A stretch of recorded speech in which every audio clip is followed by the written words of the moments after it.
In our last lecture, we have discussed about splicing.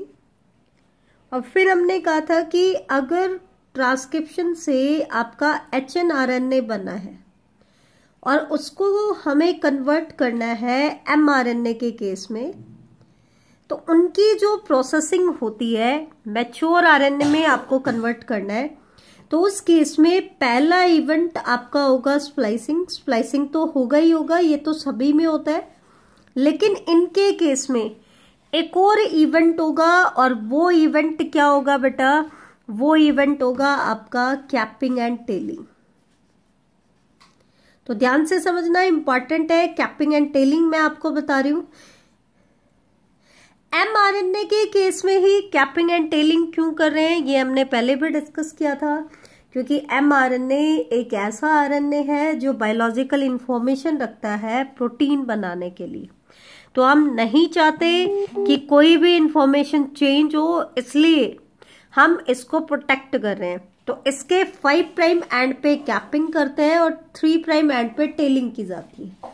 ठीक है, तो HNRNA के केस में एक एडिशनल प्रोसेसिंग होती है जिसको हम कहते हैं कैपिंग एंड टेलिंग।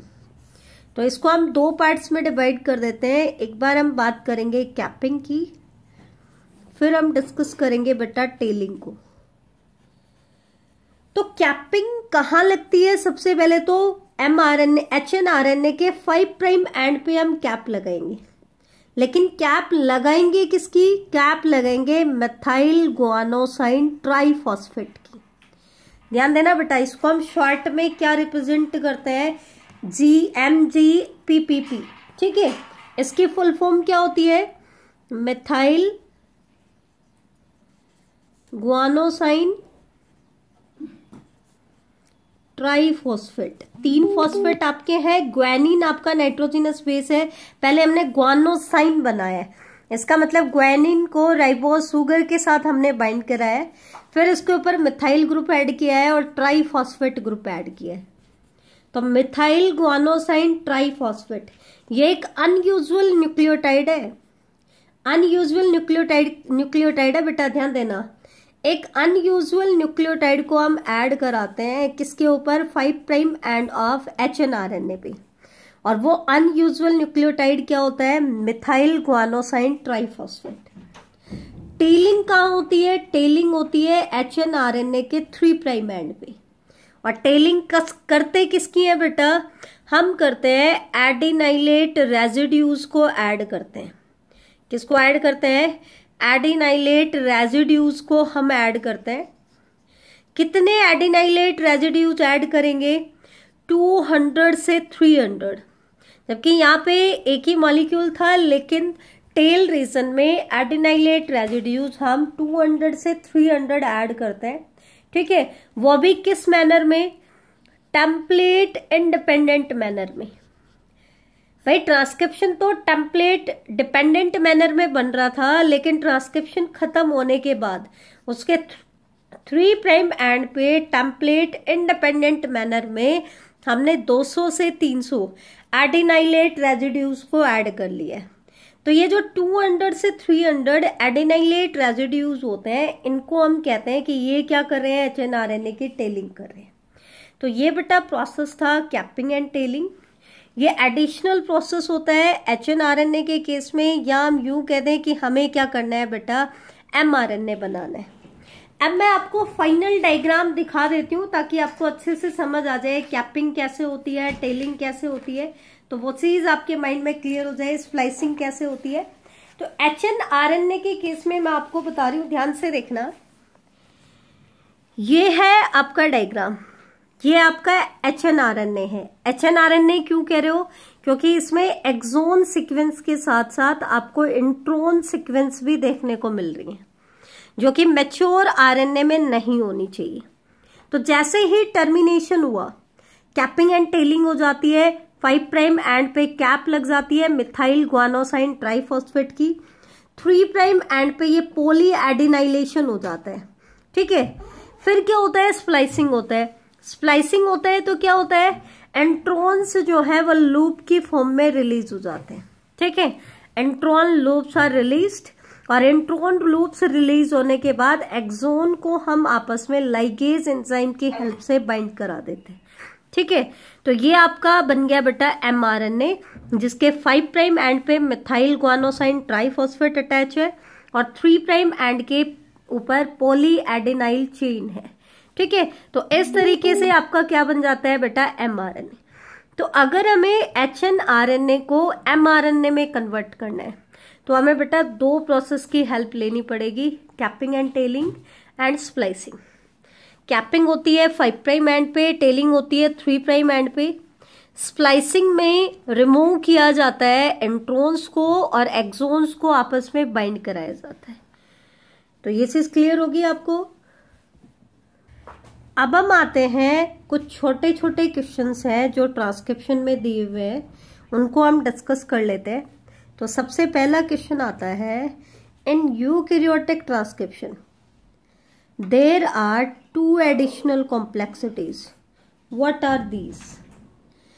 एक हमने प्रोकैरियोट का ट्रांसक्रिप्शन पढ़ा, इसके बाद हमने पढ़ा बेटा यूकैरियोटिक ट्रांसक्रिप्शन।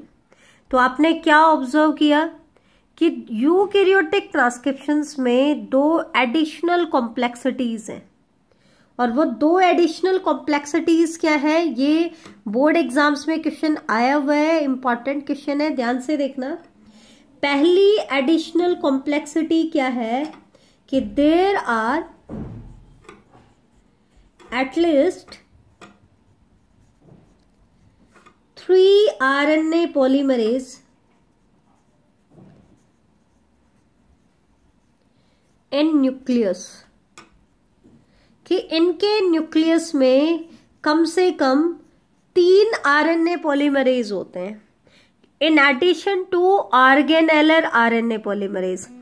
ऑर्गेनेलर RNA पॉलीमरेज को छोड़कर बाकी की अगर हम बात करें उनके अलावा, तो भी इनके पास 3 टाइप के RNA पॉलीमरेज हैं। कौन कौन से बेटा, वो हम पढ़ चुके हैं, RNA polymerase first, RNA polymerase second and RNA polymerase third. यहां पर आपको बताना पड़ेगा बार बार कि RNA पॉलीमरेज फर्स्ट क्यों चाहिए। अगर हमें 28S rRNA बनाना है या 5.8S rRNA बनाना है तो हमें क्या चाहिए, RNA पॉलीमरेज फर्स्ट चाहिए। लेकिन हमें ट्रांसक्रिप्शन से क्या बनाना है, हमें बनाना है आपका HNRNA, या हम यूं कह दें कि हमें mRNA बनाना है। HNRNA क्या है, mRNA का ही प्रिकर्सर है। या फिर हम कहें कि हमें tRNA बनाना है, या rRNA का एक कंपोनेंट बचा है, कोफिशिएंट बचा है, 5S rRNA बनाना है। या फिर बेटा हमें स्मॉल न्यूक्लियर RNA बनाना है, तो उनके केस में हम कौन सा RNA पॉलीमरेज यूज करेंगे, RNA पॉलीमरेज थर्ड। ये पूरा आपको डिस्क्राइब करना है यहाँ पे कि यूकैरियोटिक ट्रांसक्रिप्शन जब हम करते हैं तो एक ही RNA पॉलीमरेज नहीं होता है, आपको कैसा RNA चाहिए उसके बेसिस पर हम अलग अलग टाइप के RNA पॉलीमरेज बताएंगे। अगर आपको mRNA बनाना है तो आपको RNA पॉलीमरेज सेकंड यूज करना पड़ेगा। अगर आपको tRNA बनाना है तो RNA पॉलीमरेज थर्ड आपको यूज करना पड़ेगा। अगर 5S rRNA आपको बनाना है तो भी आप RNA पॉलीमरेज थर्ड यूज करोगे, लेकिन 5.8S rRNA आपको बनाना है तो आप यूज करोगे RNA पॉलीमरेज फर्स्ट। कॉम्प्लेक्सिटी क्या है भाई, प्रोकैरियोट में तो एक ही RNA पॉलीमरेज सभी RNA के लिए ट्रांसक्रिप्शन करता है, लेकिन यूकैरियोट में 3 टाइप के RNA पॉलीमरेज है, तो कॉम्प्लेक्स हो गया कि नहीं हो गया। दूसरी कॉम्प्लेक्सिटी क्या है, सेकंड कॉम्प्लेक्सिटी देखो कि प्रोकैरियोट में टर्मिनेशन से, ट्रांसक्रिप्शन जब टर्मिनेट हुआ, उसके टर्मिनेशन से जो RNA बना वो फंक्शनल RNA है। वो कैसा RNA है, फंक्शनल RNA है, तो उसको किसी भी प्रोसेसिंग की जरूरत नहीं है, उसको किसी भी पोस्ट ट्रांसक्रिप्शनल मॉडिफिकेशन की जरूरत नहीं है। लेकिन यूकैरियोट में क्या है, फिर से कॉम्प्लेक्सिटी है। क्या कॉम्प्लेक्सिटी है यूकैरियोट्स में टर्मिनेशन से जो आरएनए रिलीज हो रहा है वो आरएनए कहलाता है प्राइमरी ट्रांसक्रिप्ट। वो क्या कहलाएगा बेटा? प्राइमरी ट्रांसक्रिप्ट उसको हम बोलेंगे। क्यों बोलेंगे प्राइमरी ट्रांसक्रिप्ट? क्योंकि उसमें एक्सोन सीक्वेंस के साथ साथ इंट्रॉन सीक्वेंस भी है। स्प्लिट जीन अरेंजमेंट शो कर रहा है यूकैरियोट में आरएनए। स्प्लिट जीन अरेंजमेंट मतलब एक्सप्रेस्ड सीक्वेंस जो है, कोडिंग सीक्वेंस जो है, they are interrupted by intron sequence. वो किससे इंटरप्टेड है? इंट्रॉन सीक्वेंस से इंटरप्टेड है। स्प्लिट जीन अरेंजमेंट है। इससे क्या कॉम्प्लेक्सिटी आई? इससे कॉम्प्लेक्सिटी ये आई कि यूकैरियोट में टर्मिनेशन के बाद भी आपको फंक्शनल आरएनए नहीं मिला, तो आपको एक और एडिशनल स्टेप फॉलो करना पड़ेगा, दैट इज प्रोसेसिंग। और उस प्रोसेसिंग में हम क्या करेंगे? स्प्लाइसिंग। और इसी में आप स्प्लाइसिंग के डेफिनेशन भी दोगे कि स्प्लाइसिंग क्या है। वो प्रोसेस है जिसमें हम इंट्रॉन को कट करके रिमूव करते हैं और एक्सोन्स को आपस में बाइंड कराते हैं, जिससे आपका जो प्राइमरी ट्रांसक्रिप्ट होता है वो फंक्शनल आरएनए में कन्वर्ट हो जाता है। अब इतना ही नहीं बताना है, फिर आप एक चीज और बताओगे कि अगर आपको एमआरएनए चाहिए तो स्प्लाइसिंग के अलावा एक और एडिशनल स्टेप होगा, और वो क्या होगा? Capping and telling. बाकी के केस में नहीं, सिर्फ अगर आपको एमआरएनए चाहिए, दैट मीन्स टर्मिनेशन से आपके पास एचएनआरएनए अगर बना है तो आपको एक और एडिशनल स्टेप चाहिए जिसको हम कहते हैं कैपिंग एंड टेलिंग। तो ये पूरा आपको डिस्क्राइब करना पड़ेगा 2 बार। तो मैंने इसको देखा है, ये क्वेश्चन बोर्ड एग्जाम्स में 3-3 नंबर का रिपीट हुआ है। ठीक है, तो इंपॉर्टेंट क्वेश्चन है। अब नेक्स्ट क्वेश्चन एनसीईआरटी का ही है। क्वेश्चन क्या है? Transcription and translation can be coupled in bacteria. कि बैक्टीरिया मतलब प्रोकैरियोट हो गया, कि बैक्टीरिया में आपके ट्रांसक्रिप्शन और ट्रांसलेशन कपल्ड हो गई है। कपल्ड हो गई है मतलब हम ये डिसाइड नहीं कर पा रहे कि ट्रांसक्रिप्शन कहाँ खत्म हुआ और ट्रांसलेशन कहाँ शुरू हुआ। ठीक है, दोनों मिक्सअप हो गए हैं। या यही क्वेश्चन कैसे आ सकता है? Many times the translation can begin much before the mRNA is fully transcribed in bacteria और प्रोकैरियोट। बेटा होता क्या है एक्चुअल में? एक्चुअल में तो क्या होता है, यूकैरियोट में तो क्या होता है, सबसे पहले जो डीएनए होता है वो आरएनए में कन्वर्ट होता है। जब तक ट्रांसक्रिप्शन टर्मिनेट नहीं होती है तब तक ट्रांसलेशन शुरू नहीं होता है। जब तक ट्रांसक्रिप्शन टर्मिनेट नहीं होगी तब तक ट्रांसलेशन शुरू नहीं होगा। यूकैरियोट में तो ऐसा होता है, लेकिन प्रोकैरियोट में क्या हो रहा है? ट्रांसक्रिप्शन मान लो यहां आकर के खत्म हो रही है, लेकिन उससे पहले ही क्या स्टार्ट हो जाता है? ट्रांसलेशन स्टार्ट हो जाता है। उससे पहले ही क्या स्टार्ट हो जाता है? ट्रांसलेशन। तो ये कुछ पार्ट में ट्रांसक्रिप्शन और ट्रांसलेशन क्या हो गए? कपल्ड हो गए। तो ये पूछ रहा है ऐसा क्यों, इसका कारण क्या है? तो इसके कारण क्या है ये मैं आपको बताती हूं। तो सबसे पहला रीजन, जैसा कि हमने अभी भी पढ़ा था, कि बैक्टीरिया में या जो प्रोकैरियोट्स हैं बेटा, उनके केस में जो एमआरएनए बनता है जिसको पॉलीपेप्टाइड बनाना है, टर्मिनेशन से जो एमआरएनए बनता है वो एक्टिव एमआरएनए होता है, फंक्शनल एमआरएनए होता है। That means it doesn't require processing. इसको प्रोसेसिंग की जरूरत नहीं है। जैसा कि हमने पढ़ा कि प्रोकैरियोट में पोस्ट ट्रांसक्रिप्शनल मॉडिफिकेशन नहीं होती है। ठीक है, तो इसका मतलब वो ऑलरेडी एक्टिव है, तो उसको पोस्ट ट्रांसक्रिप्शनल मॉडिफिकेशन करने की जरूरत नहीं है। ठीक है, दूसरी कारण क्या है इसका? जबकि यूकैरियोट में तो क्या होता है, पहले ट्रांसक्रिप्शन खत्म होगी, उसके बाद पोस्ट ट्रांसक्रिप्शनल मॉडिफिकेशन होगी। पहले ट्रांसक्रिप्शन होगी, फिर प्रोसेसिंग होगी, और प्रोसेसिंग के बाद जब मैच्योर आरएनए बन जाएगा उसके बाद ट्रांसलेशन होगी। तो इनके केस में तो ट्रांसक्रिप्शन एंड ट्रांसलेशन कभी भी कपल्ड नहीं हो सकते। दूसरी ड्रॉबैक क्या है, अगर आप एक बैक्टीरियल सेल के स्ट्रक्चर को ध्यान से देखें तो प्रोकैरियोटिक सेल का जब हम डायग्राम देखें तो इनमें क्या होता है बेटा, न्यूक्लियर मेम्ब्रेन एब्सेंट होती है। ठीक है, न्यूक्लियर मेम्ब्रेन एब्सेंट होती है तो इनका जो जेनेटिक मटेरियल है वो डायरेक्टली किसके कांटेक्ट में है, साइटोप्लाज्म के कांटेक्ट में।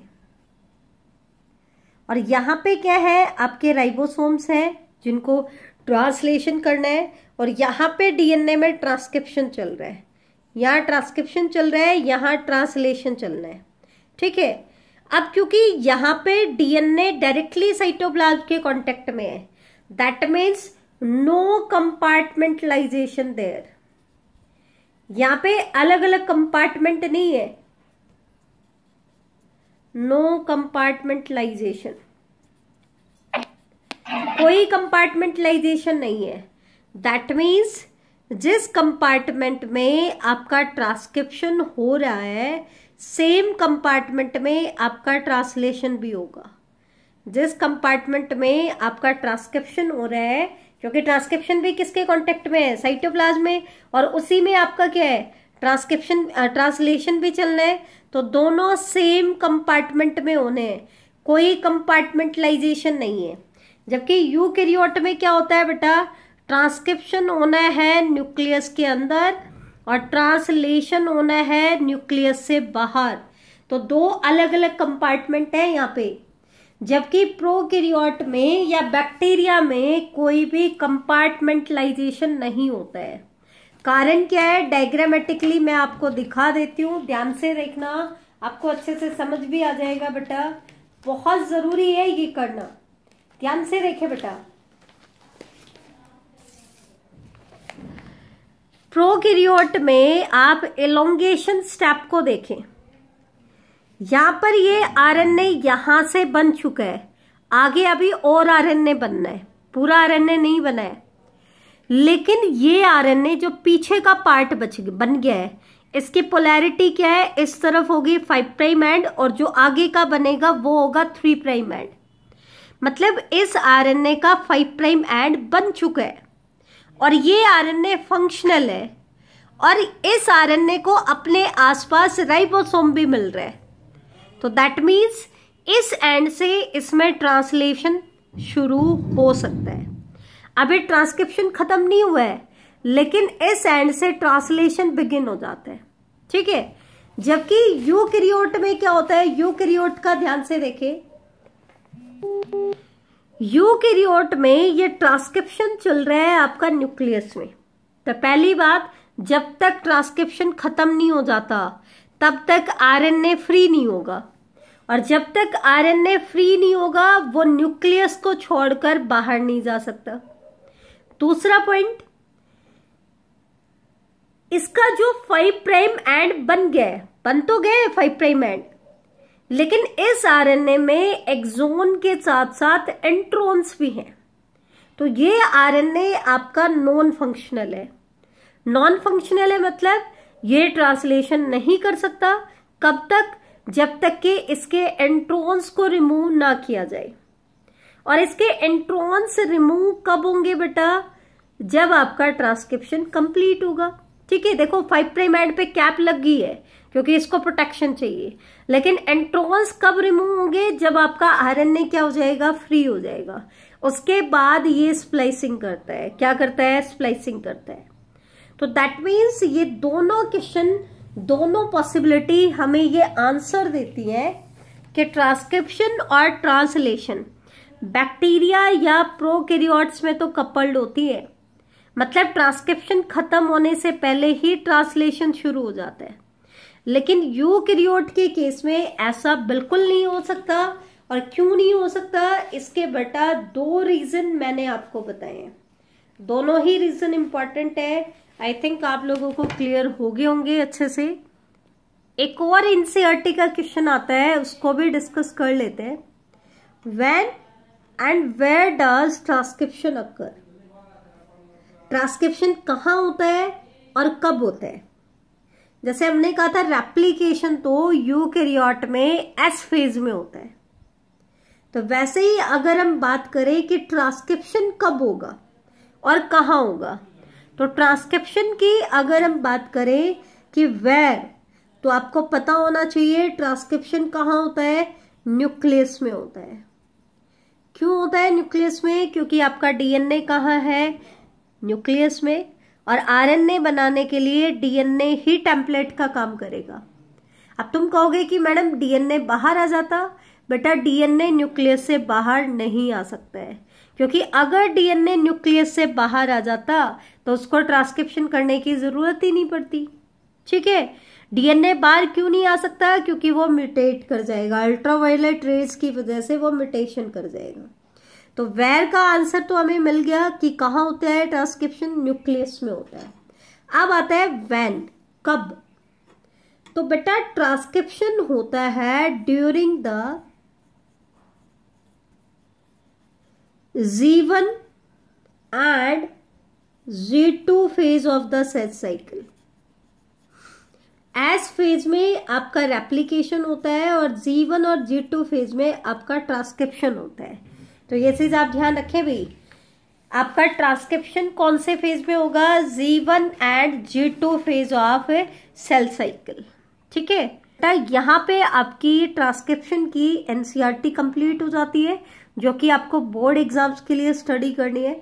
अब हम आगे डिस्कस करेंगे डिटेल के पॉइंट, कुछ डिटेल भी हमें स्टडी करनी है। तो देखो, अगर हम एडिशनल पॉइंट्स की बात करें कि कुछ डिटेल की बात हम कर लेते हैं, तो एडिशनल पॉइंट्स में सबसे पहला काम आता है ट्रांसक्रिप्शन यूनिट का, कि ट्रांसक्रिप्शन यूनिट कैसी होती है। हमने तो कह दिया कि ट्रांसक्रिप्शन यूनिट में एक प्रोमोटर होता है, एक स्ट्रक्चरल जीन होता है, एक टर्मिनेटर होता है, लेकिन प्रोकैरियोट और यूकैरियोट की ट्रांसक्रिप्शन यूनिट में डिफरेंस होता है। क्या डिफरेंस होता है वो हम देख लेते हैं। सेडिमेंटेशन कोफिशिएंट के बेस पर हम बताएंगे कि वो कैसे कैसे बनाएगा। तो प्रोकैरियोट्स में ये तो होती है 16S सब यूनिट, यहां से यहां तक बनेगी 23S सब यूनिट, और लास्ट होगी आपकी 5S सब यूनिट। जबकि यूकैरियोट्स में क्या होता है भाई, इनके आरआरएनए में तो क्या होता है 16S आरआरएनए, 23S आरआरएनए और 5S आरआरएनए। प्रोकैरियोट में तो यही बनेगा ट्रांसक्रिप्शन में। जबकि यूकैरियोट्स में क्या सब यूनिट होती है, क्या इनके कंपोनेंट्स होते हैं 18S, 5.8S, 28S and 5S। ये अरेंजमेंट होती है, आरआरएनए की अरेंजमेंट बता रही हूं। ये जब ट्रांसक्रिप्शन करेगा तो जो आरआरएनए बनाएगा तो उसमें कौन सी सब यूनिट किस तरीके से अरेंज होगी। इसमें सबसे पहले 16S सब यूनिट होती है, फिर 23S, फिर 5S। यूकैरियोट में पहले 18, इसके 16 के इक्विवेलेंट इनमें 18 होती है, 23 के इक्विवेलेंट इनमें 28 होती है बेटा, और 5S सब यूनिट आपको दोनों में देखने को मिल रही है। इसमें एक चीज ध्यान रखना, इनमें जो 5S सब यूनिट होती है वो सेपरेट होती है, ऐसे एक में 18S, 5.8S और 28S, और 5S सब यूनिट आपको अलग से देखने को मिलेगी। ये चीज ध्यान रखना, ये ज्यादा इंपॉर्टेंट नहीं है लेकिन मैंने बता दिया है। अब मेन चीज जो आपको ध्यान रखनी है वो क्या है, ट्रांसक्रिप्शन बबल। ये देखें आप कि ट्रांसक्रिप्शन बबल क्या होता है। तो ट्रांसक्रिप्शन बबल हम किसे कहते हैं, डीएनए का वो पार्ट जो सिंगल स्ट्रैंडेड हो जाता है, क्योंकि अगर ट्रांसक्रिप्शन करना है तो टेम्पलेट चाहिएगी, और टेम्पलेट कैसी होती है, सिंगल स्ट्रैंडेड। लेकिन हम पूरे जीनोम को एक साथ ओपन तो नहीं कर सकते, तो डीएनए का जितना पार्ट ओपन हुआ है, सिंगल स्ट्रैंड में कन्वर्ट हुआ है ट्रांसक्रिप्शन करने के लिए, ये क्या कहलाता है, ट्रांसक्रिप्शन बबल कहलाता है। क्या कहलाता है बेटा, ट्रांसक्रिप्शन बबल। अब जैसे हमने डीएनए पॉलीमरेज के बारे में पढ़ा था, अब हम मेन चीज पे आते हैं कि प्रोकैरियोट में 3 टाइप होती हैं, RNA polymerase, DNA polymerase first, second and third, और यूकैरियोट में 5 टाइप बताई थी, alpha, beta, gamma, delta and epsilon. उसी तरीके से बेटा आरएनए पॉलीमरेज भी फर्दर डिफरेंशिएट करता है प्रोकैरियोट और यूकैरियोट में। कैसे? अगर हम आरएनए पॉलीमरेज की बात करें प्रोकैरियोट्स में तो इसके कंपोनेंट अलग होंगे, और अगर हम बात करेंगे यूकैरियोट्स में इनके कंपोनेंट को लेकर के तो यूकैरियोट्स में इनके कंपोनेंट बेटा अलग होते हैं। ठीक है? कैसे? प्रोकैरियोटिक आरएनए पॉलीमरेज जो होता है it is made up of 5 to 6 polypeptide, 5 से 6 पॉलीपेप्टाइड होते हैं इसमें, साथ में कुछ स्मॉल न्यूक्लियर आरएनए होते हैं। मतलब प्रोकैरियोटिक आरएनए पॉलीमरेज को बनाने में 5 से 6 पॉलीपेप्टाइड होते हैं और आपके कुछ स्मॉल न्यूक्लियर आरएनए होते हैं। अब ये पॉलीपेप्टाइड क्या बनाएंगे तो देखो, इसके स्ट्रक्चर को हम 2 पार्ट्स में डिवाइड करते हैं। एक तो होता है सिग्मा फैक्टर, मैंने बताया था ना तुम्हें, सिग्मा फैक्टर जो इनिशिएशन फैक्टर का काम करता है वो इनके आरएनए पॉलीमरेज का ही हिस्सा है, और इसका जो बचा हुआ एंजाइम का पार्ट है उसको हम कह रहे हैं कोर एंजाइम। तो सिग्मा फैक्टर क्यों चाहिए ये तो हमने बता दिया कि ये इनिशिएशन फैक्टर का काम करेगा, लेकिन बेटा ये इनिशिएशन फैक्टर का काम क्यों कर रहा है? क्योंकि it help RNA polymerase, core enzyme की हेल्प करेगा किसमें? रिकॉग्निशन ऑफ प्रोमोटर में। प्रोमोटर को रिकॉग्नाइज करने में आरएनए पॉलीमरेज के कोर एंजाइम की हेल्प करेगा। इसलिए ये किसके लिए हेल्पफुल होता है? ट्रांसक्रिप्शन को इनिशिएट करने के काम आता है, ट्रांसक्रिप्शन इनिशिएशन कराता है। क्यों? क्योंकि ट्रांसक्रिप्शन इनिशिएट कहाँ से होगी बेटा? जहां पे प्रोमोटर होगा, और टर्मिनेट कहाँ होती है? जहां पे टर्मिनेटर होगा। अब प्रोमोटर को रिकॉग्नाइज कौन करेगा? Sigma factor. तो इनिशिएशन भी कौन कराएगा? Sigma factor. अब अगर हम बात करें इसके कोर एंजाइम की, तो इसके कोर एंजाइम के 5 कंपोनेंट है बेटा, ध्यान से देखना, ये चीज इंपॉर्टेंट है। कितने कंपोनेंट है? 5 कंपोनेंट। कौन कौन से? Alpha and alpha prime. दो कंपोनेंट कैसे हो गए? Alpha and alpha prime. 2 component हो गए बीटा एंड बीटा प्राइम, और 1 कंपोनेंट होता है ओमेगा। ठीक है? अल्फा एंड अल्फा प्राइम जो कंपोनेंट होता है बेटा, they are protective in function. ये तो प्रोटेक्टिव है, प्रोटेक्शन देंगे एंजाइम को। बीटा एंड बीटा प्राइम जो है ये इसके कैटालिटिक रोल प्ले करेंगे। मतलब एंजाइम जो कैटालाइज कर रहा है वो कैटालिटिक एक्शन, कैटालिटिक नेचर किसके पास है? इसकी बीटा एंड बीटा प्राइम सब यूनिट के पास। और ओमेगा जो सब यूनिट है इसका फंक्शन जो है वो अभी तक नोन नहीं है, नॉट नोन। तो ये चीज आप ध्यान रखना। इसके स्ट्रक्चर में आपको बना के दिखा देती हूँ, कोर एंजाइम की और सिग्मा फैक्टर की, मतलब आरएनए पॉलीमरेज की प्रोकैरियोट में। तो क्या होता है बेटा कि 2 कैटालिटिक यूनिट होती हैं, ये तो होती है बीटा और ये होती है बेटा बीटा प्राइम। ठीक है? इनके बीच में यहां पे होता है ये सिग्मा फैक्टर, ये सिग्मा फैक्टर है। ठीक है? यहां होते हैं protective unit alpha and alpha prime, ध्यान से देखना, अल्फा एंड अल्फा प्राइम, और यहां पे होता है बेटा ओमेगा। तो ये तो इसको प्रोटेक्ट करने का काम कर रहे हैं, ये इनिशिएशन में हेल्प कर रहे हैं, और जो मेन आरएनए पॉलीमरेज का कैटालिटिक एक्शन होता है वो कौन करा रहा है? Beta and beta prime. ठीक है? तो ये चीज आप ध्यान रखना, ये होता है प्रोकैरियोटिक आरएनए पॉलीमरेज। एक बार मैं दोबारा से रिपीट कर देती हूँ। प्रोकैरियोट में जो आरएनए पॉलीमरेज होता है वो किससे बना होता है बेटा? 5 to 6 पॉलीपेप्टाइड। 5 to 6 देख लो, काउंट कर लो आप। ठीक है? जिसमें एक तो होता है सिग्मा फैक्टर, एक होता है कोर एंजाइम। सिग्मा फैक्टर तो ट्रांसक्रिप्शन इनिशिएशन में हेल्प करेगा, core enzyme catalytic role play करेगा, प्रोटेक्टिव भी होगा। तो कैसे? इसके अंदर बेटा 5 कंपोनेंट होते हैं।